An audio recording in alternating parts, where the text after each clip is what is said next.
What's going on, family? Welcome back to Israel's Movie Reviews. And today we're going to be discussing one of my all-time favorite films, which was the original. It is the sequel, 36 years later. I can't believe it. We're going to be speaking about Top Gun Maverick, now 2002. And boy, was this movie an epic blockbuster. It was even better than the original, starring Tom Cruise, Jennifer Connelly, and Miles Teller, who was awesome in this role. You know, Top Gun Maverick is basically a direct sequel to the 1986 Top Gun movie. It surpasses its predecessor in a thrilling and full tension of an action blockbuster that we needed heavily. The movie's led by some of the greatest performances you're going to see on screen to date, especially from Tom Cruise. Man, this man gets better and better with age. It's ridiculous. The film not only has great characters, it has great character development, which you've been following me for some time now. I love when characters get that backstory that they need in order to continue with the plot or continue with the story. Some of this is outstanding. It goes in a very clear and impressive direction. The action sequences are very impressive. My God, top notch. This was a very gripping story. With an awesome soundtrack. I expected no less. You know, this is a stunning direction, and it was perfect nostalgia for me especially, because I grew up with the film. You know, although might be a little younger than the film, but I remember watching it younger and just watching it recently before I went to go see this movie. I just wanted to make sure I was on point, and this movie did not disappoint. You know, 2.5 hours that I would simply take a whole day and watch this movie over and over again. That's how good it was. Man, without spoiling anything, Tom Cruise and Miles Teller, God, that chemistry in this movie was top notch. You know, man, they fly away so quickly. The time in this film, you know, this is like an adrenaline pumping sequel that you have to see in the movies, not at home. And I'm not knocking your experience at home, but you're not going to get a better experience than actually going to the movie theater. You know, Top Gun has been a 80s staple, you know, since it first released, and remains a classic action film to this day. And for it to get a sequel 36 years later and be this good, Jesus Christ. It's hard to believe that they will come back in over 30 plus years, when it was first announced that this will be happening, you know, bringing back now pretty much a 60-year-old Tom Cruise as Maverick. I was, not gonna lie, I wasn't skeptical, but some of me was like, that might be a mistake. But after watching all the Mission Impossible films, after watching this film, there's gonna be a lot of positive reviews about this movie. You know, the way they even left the story. Having seen the film, I was completely wrong in what I actually thought the film was going to be about. I think the trailer really throws you for a loop. You might guess what's about to happen, what might happen in the story, but this is easily one of the year's most entertaining films.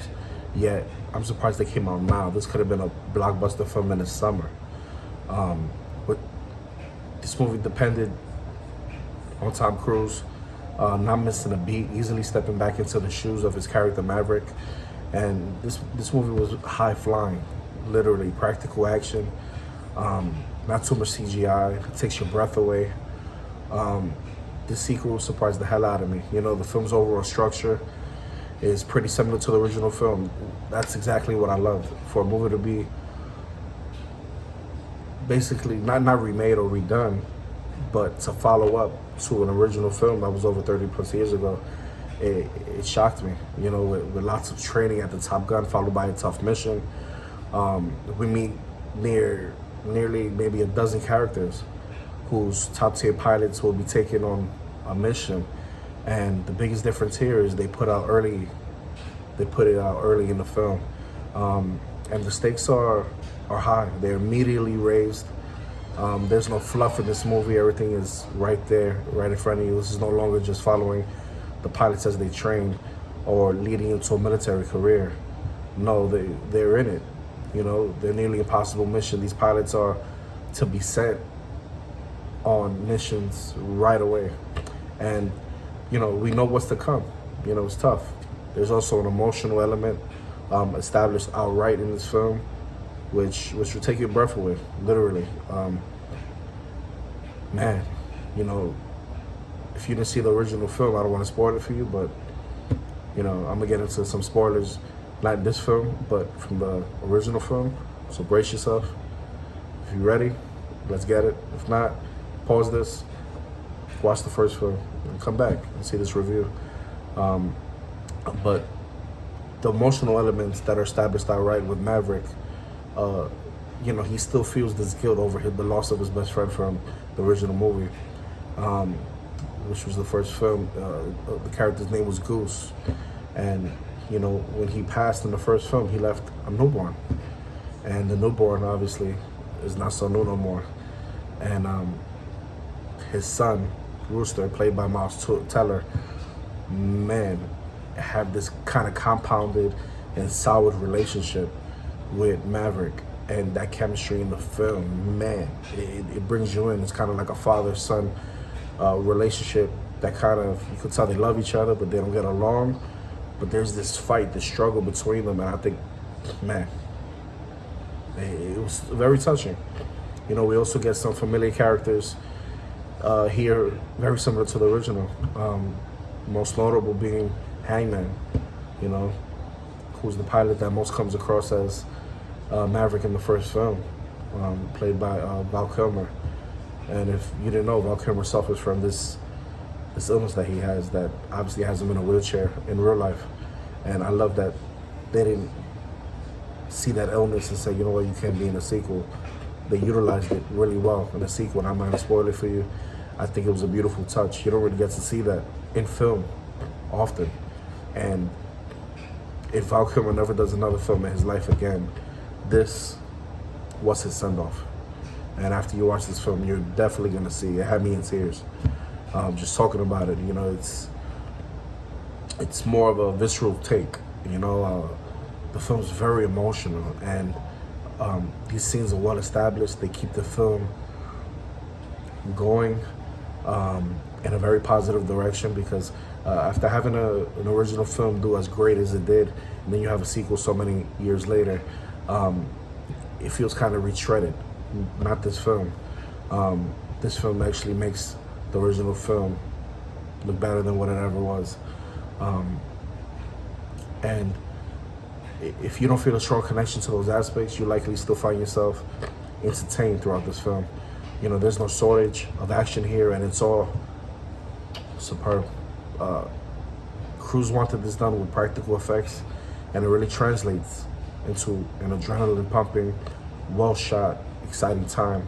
I enjoyed myself in the theater. I actually went by myself early, and got to see this. The aerial action is outstanding. The way they shot it, the technicality, the cinematography, the music in this film, my God. They trump anything you've seen in the original film. And they should, right? 36 years later, the technology is different. And it leads up to what is arguably one of the most exciting aviation scenes ever produced for screen. Once you see that, you're gonna be like, damn, amazing. You're gonna wanna stay in your seat and see the movie over again, literally.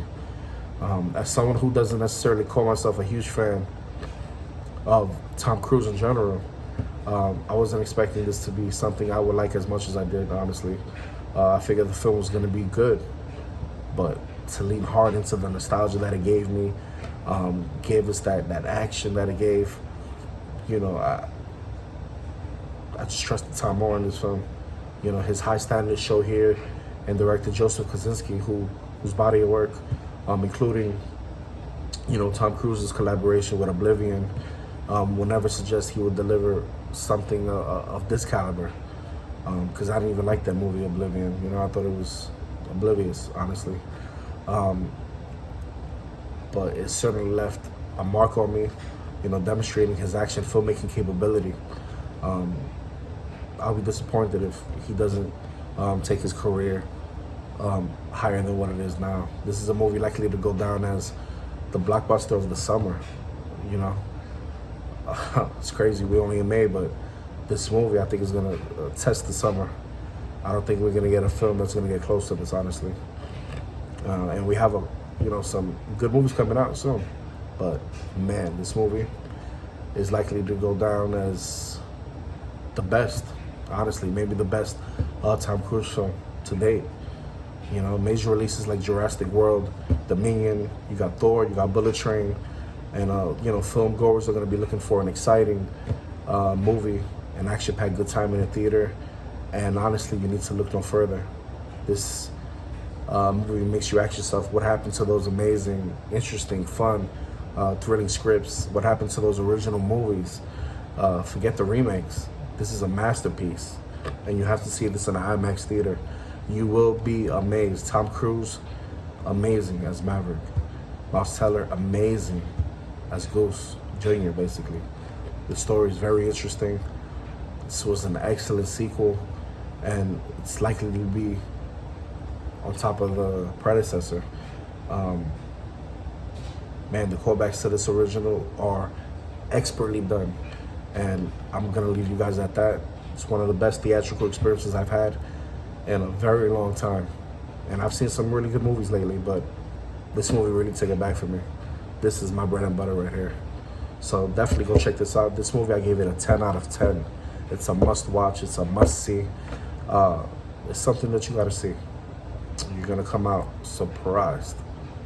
All right?